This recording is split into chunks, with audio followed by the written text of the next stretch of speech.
On dit souvent que l'erreur est humaine. Mais il y a l'erreur humaine et il y a l'auto-sabotage complet. Des guerres de biscuits qui finissent au tribunal, aux vengeances mesquines qui coûtent des centaines de milliers de dollars, aujourd'hui on découvre 12 employés qui ont cru être plus malins que tout le monde, mais qui ont oublié que le karma, lui, ne prend jamais de pause café. Installez-vous, ça va chauffer. On commence fort avec le Cookie Gate. Dans un bureau d'adultes trentenaires, une boîte de biscuits circule.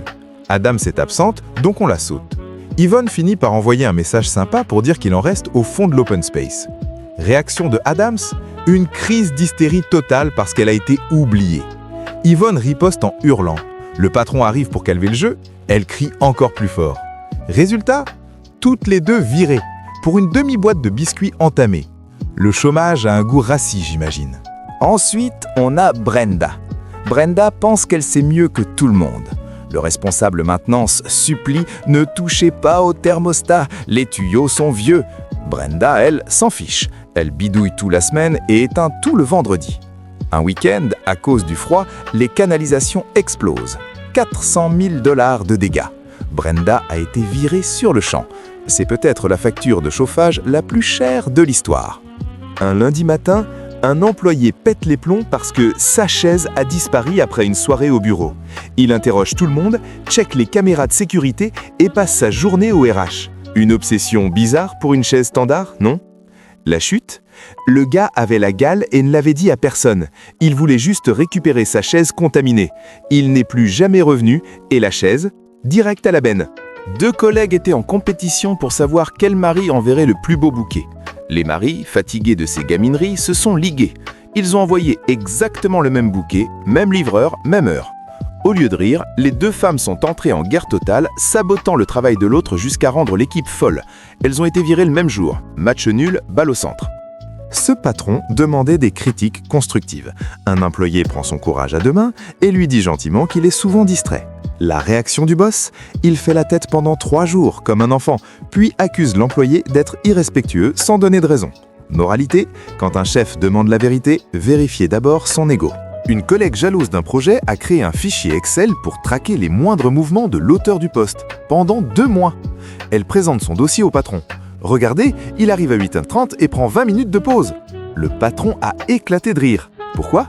Parce que le gars bossait 60 heures par semaine et finissait tous ses dossiers en avance. Elle a juste prouvé qu'elle passait ses journées à espionner au lieu de travailler. Bye bye. On a tous ce collègue qui gratte. Celle-ci demandait toujours qu'on lui ramène à manger, mais oubliait de payer. L'auteur a fini par exiger l'argent avant de partir. La collègue n'a rien donné, mais a osé demander une sauce gingembre en plus. L'auteur est revenu et a posé uniquement la sauce gingembre sur son bureau. « Où est mon repas ?» demande-t-elle. « Il sera plus facile de me rembourser une sauce qu'un repas complet. » Elle n'a plus jamais rien demandé. Une directrice de secteur avait viré 5 employés car elle avait un problème avec eux. Karma instantané, l'entreprise restructure et supprime des postes de directeur. Elle doit repasser un entretien pour son propre poste et justifier sa place. Spoiler, elle a préféré démissionner avant de se faire humilier. À 19 ans, assistant directeur, il se fait traiter d'incompétent par une employée de 15 ans d'ancienneté qui refuse de l'écouter. Il la renvoie chez elle. Le mari débarque furieux. Réponse du jeune: « En 3 mois, j'ai eu 2 promos. Ta femme est là depuis 10 ans au même poste. C'est qui l'incompétent ?» Chaos technique. Un superviseur refusait de programmer l'entretien annuel d'un employé pendant 6 mois. L'employé va au RH, qui n'était même pas au courant. Le superviseur mentait pour cacher qu'il partait tôt tous les jours. Confronté, cet homme de 40 ans s'est mis à pleurer devant son subordonné. Gênant. Une collègue détestait l'auteur du poste. La raison ? Il ne lui avait pas répondu « bonjour » un matin. Il ne l'avait juste pas entendu. Elle a créé un drame au RH pour ça. Sérieusement, on est au collège ou en entreprise ? Et on finit avec la pépite. Une stagiaire dîne avec le PDG. Une collègue les voit, prend des photos et crie au scandale sexuel devant les RH, toute fière de son coup. « Il faut le virer pour conduite inappropriée », lance-t-elle.